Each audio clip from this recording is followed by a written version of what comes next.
Hello everyone, स्वागत है आप सबों का हमारे इस यूट्यूब चैनल में। आज के इस सेशन में हम देखने वाले हैं वृत्त, है ना, सर्कल, है ना। आज हम देखने वाले हैं कि वृत्त है क्या। आज हम चर्चा करेंगे कि वृत्त किसे कहते हैं, वृत्त है क्या, है ना, वृत्त के भाग क्या क्या होते हैं, है ना, जीवा क्या होता है, व्यास क्या होता है, त्रिज्या क्या होता है, केंद्र क्या होता है, इन सबों के बारे में इन सबों के बारे में परिभाषा और इसको समझेंगे कि ये है क्या, है ना। जैसे सबसे पहला प्रश्न ये उठता है कि सर्कल जो वृत्त है हमारा, वृत्त है क्या, है ना, वृत्त कहते किसको है ना। जैसा कि यहाँ देखिए आप, है ना, परिभाषा लिखे हुए हैं ना, अपने आसपास के गोल आकृति वाले वस्तुएं जैसे सिक्का, घड़ी, पहिया, चूड़ियां इत्यादि, जो भी आप अपने आसपास गोलाकार में देखते हैं, गोल आकृति को देखते हैं, उसे ही इस प्रकार के गोल आकृति को हम गणितीय भाषा में क्या कहते हैं, सर्कल कहते हैं, वृत्त कहते हैं। ये जो वृत्त है, ये जो वृत्त सर्कल है, ये आपका क्लास 6 से स्टार्ट है ना। क्लास 6 में सारा स्टार्ट है, क्लास 6 में है, 7 में है ना, और आगे मिलता ही जाता है ना, और अंत में हम क्लास 10 में पहुंचेंगे। तो इसका सर्कल जो है एकदम शुरुआत से स्टार्ट करते हैं, 0 लेवल से स्टार्ट करते हैं। अपने आसपास जो गोल आकृति देखते हैं उसे ही हम गणितीय भाषा में क्या कहते हैं, वृत्त कहते हैं, सर्कल कहते हैं, है ना। अब अगला पॉइंट है वृत्त के भाग, parts of a circle. Circle के भाग कौन कौन से हैं, है ना।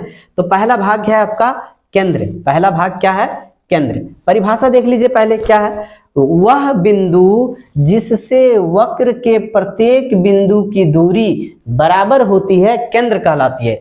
वह बिंदु, यहाँ पे क्या हो जाएगा, निश्चित बिंदु। क्या हो जाएगा, निश्चित बिंदु। वह निश्चित बिंदु जिससे वक्र के प्रत्येक बिंदु की दूरी बराबर होती है केंद्र कहलाता है। समझिए आप फिगर से क्या है सो, जैसे देखिए यहाँ पे ये आपका हो गया सर्कल, है ना। तो ये जो सर्कल का मध्य बिंदु, एकदम केंद्र बिंदु जो है ना, ये जो फिक्स पॉइंट है, ये जो फिक्स पॉइंट है वो वक्र के बिंदु, ये जो हमारा वक्रित जो रेखा है ना, ये जो वक्र है, यहां से अगर कोई रेखा खींचते हैं तो इस केंद्र बिंदु से सारी दूरी क्या होती है, बराबर होती है। तो इस बिंदु को हम क्या कहते हैं, केंद्र कहते हैं। इस बिंदु को क्या कहते हैं हम, केंद्र कहते हैं। दूसरा क्या है, परिधि। परिभाषा देख लिए, है ना, परिधि सरकमफेरेंस क्या है, वृत्त की वक्र रेखा की लंबाई। वृत्त की वक्र रेखा की लंबाई, ये जो वक्रित भाग है ना, ये जो वक्र रेखा है ना, वक्र रेखा की लंबाई अथवा वृत्त के अनुदिश पूरी की गई दूरी। मतलब मान के चलिए ये बिंदु है ना, यहां से हम स्टार्ट किए और फिर यहाँ पे पहुंच गए, है ना, ये जो पूरी दूरी है ये कहलाता है आपका परिधि, सरकमफेरेंस। क्या कहलाता है, परिधि कहलाता है। और ये हमारा क्या कहलाता है, केंद्र कहलाता है। ठीक है, आई होप के क्लियर है। अगला देखिए त्रिज्या।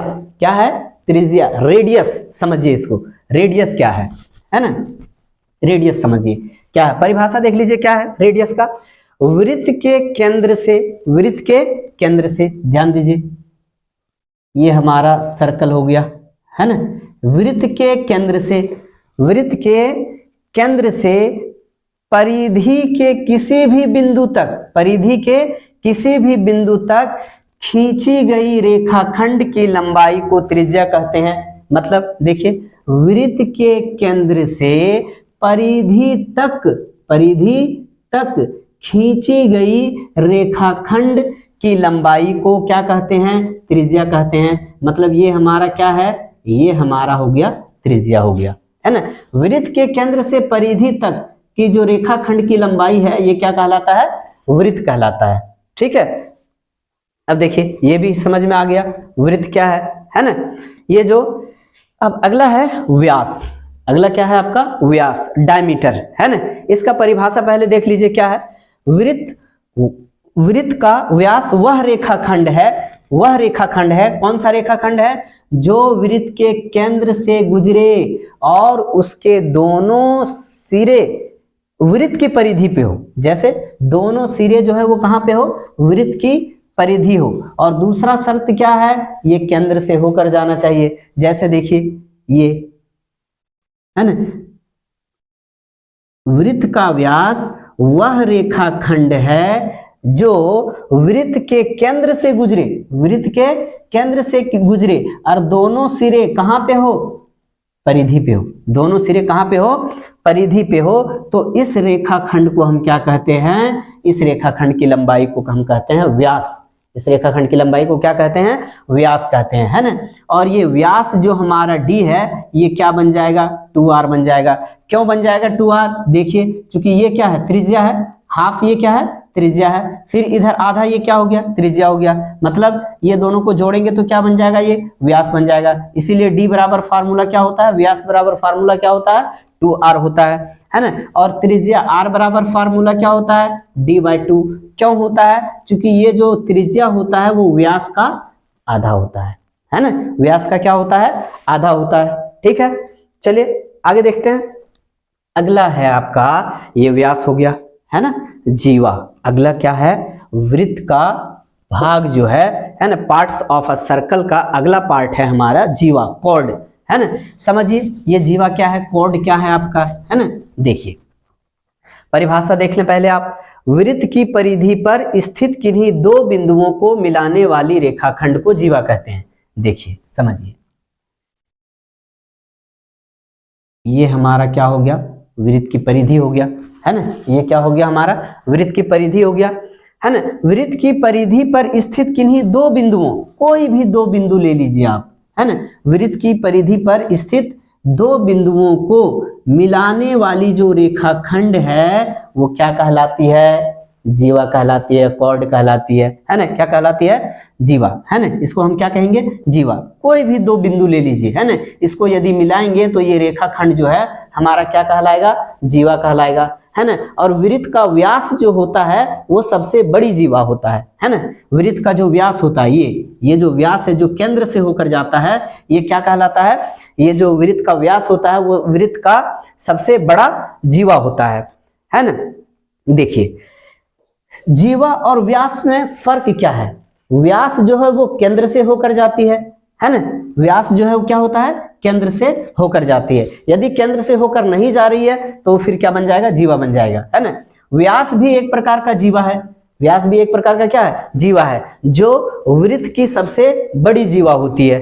ठीक है, चलिए ये जीवा हो गया, है ना, कॉर्ड समझ लिए। अगला है वृत्तखंड, segment of a circle, segment of a circle. यहां पे समझिए आप, ये जो सर्कल है हमारा, ये जो वृत्त है या जो सर्कल है, ये दो बिंदुओं को, परिधि के दो बिंदुओं को मिलाने वाली रेखाखंड, ये क्या है हमारा, जीवा है ना। अब ये जीवा क्या करता है, वृत्त को दो भागों में बांटता है ना। तो वृत्त को कितने भागों में बांट रहा है, दो भागों में। तो अर्धवृत्त से जो भाग छोटा होता है, अर्धवृत्त से जो भाग क्या होता है, छोटा होता है। जैसे ये सर्कल है ना, ये सर्कल है, इसको बीच में ये व्यास क्या करता है, दो भागों में बांटता है वृत्त को, है ना। तो अर्धवृत्त से जो छोटा होता है, देखिए ये क्या है आपका, अर्धवृत्त से छोटा है, तो इसको हम कहेंगे क्या, लघु वृत्त खंड कहेंगे, है ना। क्या कहेंगे, लघु वृत्त खंड कहेंगे। और अर्धवृत्त से ये देखिए, ये जो एरिया है ये बड़ा है ना, तो इसको हम क्या कहेंगे, इसको आप कहेंगे दीर्घ वृत्त खंड कहेंगे। इसको क्या कहेंगे, दीर्घ वृत्त खंड। ये हमारा लघु वृत्त खंड हो गया और ये क्या हो गया, दीर्घ वृत्त खंड हो गया। ठीक है, आई होप के क्लियर है, ये वृत्तखंड भी समझ गए होंगे आप। अब अगला है त्रिज्यखंड। त्रिज्यखंड मतलब क्या हो गया, त्रिज्या के द्वारा बनने वाला खंड। किसके द्वारा बनने वाला खंड, त्रिज्या के द्वारा बनने वाला खंड कहलाता है त्रिज्यखंड। जैसे समझिए यहाँ पे, है ना, ये हमारा सर्कल है, ये क्या हो गया हमारा, केंद्र हो गया, ये क्या हो गया, त्रिज्या हो गया, है ना। और ये हमारा क्या हो गया, ये भी त्रिज्या हो गया। तो ये भी त्रिज्या है, ये भी त्रिज्या वो, है ना, इसको ए मान लीजिए और इसको बी, है ना। तो ये जो खंड है, त्रिज्या के द्वारा जो भाग बन रहा है, इसको कहते हैं त्रिज्यखंड, है ना। इसको क्या कहते हैं, त्रिज्यखंड। तो ये हमारा जो हो जाएगा वो लघु त्रिज्यखंड हो जाएगा, और ये वाला जो बड़ा वाला जो एरिया बच रहा है ना, ये आपका क्या हो जाएगा, दीर्घ त्रिज्यखंड। ये क्या हो जाएगा, दीर्घ त्रिज्यखंड हो जाएगा, है ना। और ये हमारा क्या हो जाएगा, लघु त्रिज्यखंड हो जाएगा। ठीक है, क्लियर है। अब अगला देखिए चाप, जैसे यहीं पे समझ लीजिए आप, है ना, ये चाप देखिए, चाप आर्क, है ना, आर्क जो है लघु चाप, देखिए मान के चलिए ये वाला है ना, इसका परिभाषा क्या हो जाएगा, त्रिज्यखंड का त्रिज्याओं एवं चाप के संगत क्षेत्र को क्या कहते हैं, त्रिज्यखंड कहते हैं, है ना। तो ये जो चाप है हमारा, ये जो छोटा वाला चाप है ये हमारा क्या कहलाएगा, लघु चाप कहलाएगा, और ये जो बड़ा वाला चाप है ये हमारा कहलाएगा क्या, दीर्घ चाप कहलाएगा। ठीक है, आई होप कि क्लियर है यहां तक, है ना। तो ये छोटा सा इंट्रोडक्शन है सर्कल का, वृत्त का। अगला जो वीडियो आएगा सर्कल पे, उस पे हम फार्मूला को देखेंगे और फिर कुछ क्वेश्चंस को देखेंगे। तो आज के लिए बस इतना ही, मिलते हैं अगले वीडियो में, तब तक के लिए धन्यवाद।